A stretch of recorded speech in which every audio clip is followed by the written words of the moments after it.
I want to turn our attention now to a policy announced earlier in the week by the Prime Minister, $1 billion into mental health, and someone that we've had on our program over a number of years making the case for a focus on mental health is the former Australian of the Year, Orygen Executive Director, Professor Pat McGorry. Professor McGorry, great to see you as always, and congratulations on securing this support, because now it's bipartisan, Pat.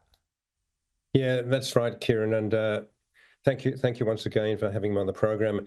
It's a great situation to be in. Actually, last time we spoke, it was just not there, but both major parties have really committed. They've acknowledged the depth of the youth mental health crisis in particular, and they've formulated very similar policies in response. The coalition, perhaps for a shorter period at this stage, but nevertheless, they're both on the right page here. Labor augmented it with a workforce policy and some support for adults as well. But essentially, we're in a very good position now, and I'm very grateful to both sides of politics for committing to this. They've really understood the seriousness of the situation. So they've committed now. It's to get the job done and make sure it's done properly. and it's about not that primary care like Headspace. You've made this case to our viewers before. It's not that sort of initial care we're talking about. It's somewhere between the primary care level where, say, someone goes for an initial treatment and consultation, and then, the missing middle between there and hospitalisation.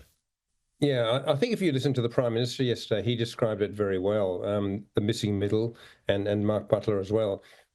It is actually strengthening Headspace too, because Headspace, there was a serious commitment to strengthening the Headspace system at the front end too, which is very, very important as well.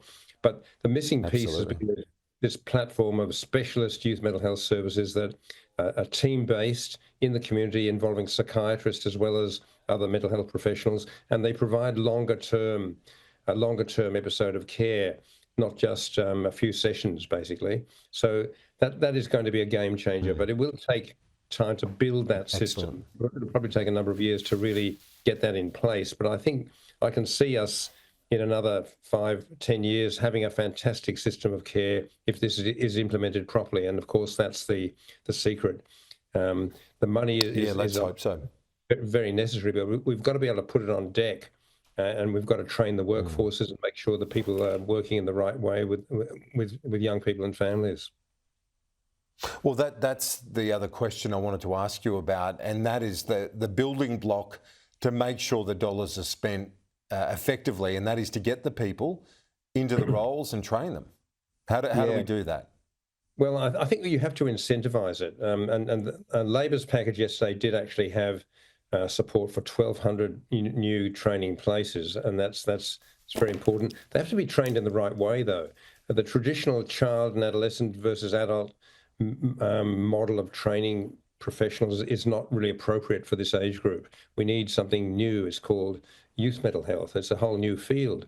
So the training programs have to be modernised and shaped in the right way, and we have to provide incentives for people to work in this space.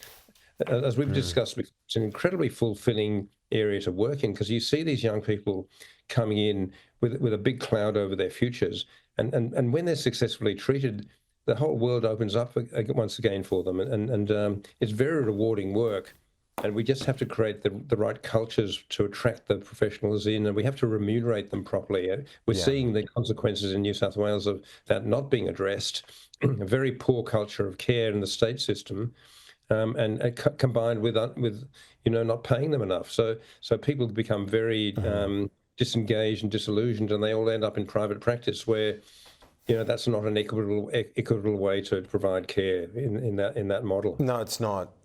And when we've spoken about it so many times, the dollars and the investment, the time put in early can save so much, not just in terms of dollars, but heartbreak and torment down the track. Pat, great to see you. Congrats again. Thanks for supporting it. Your last point is critical. It's not Just as with cancer and other areas of medicine, of course we do it for the human reasons. You know, we want to relieve suffering, we want to cure people, but this is the best buy in the whole of healthcare, because we get a massive return on our Yeah. investment if we help young people, you know, return to productive and fulfilling lives.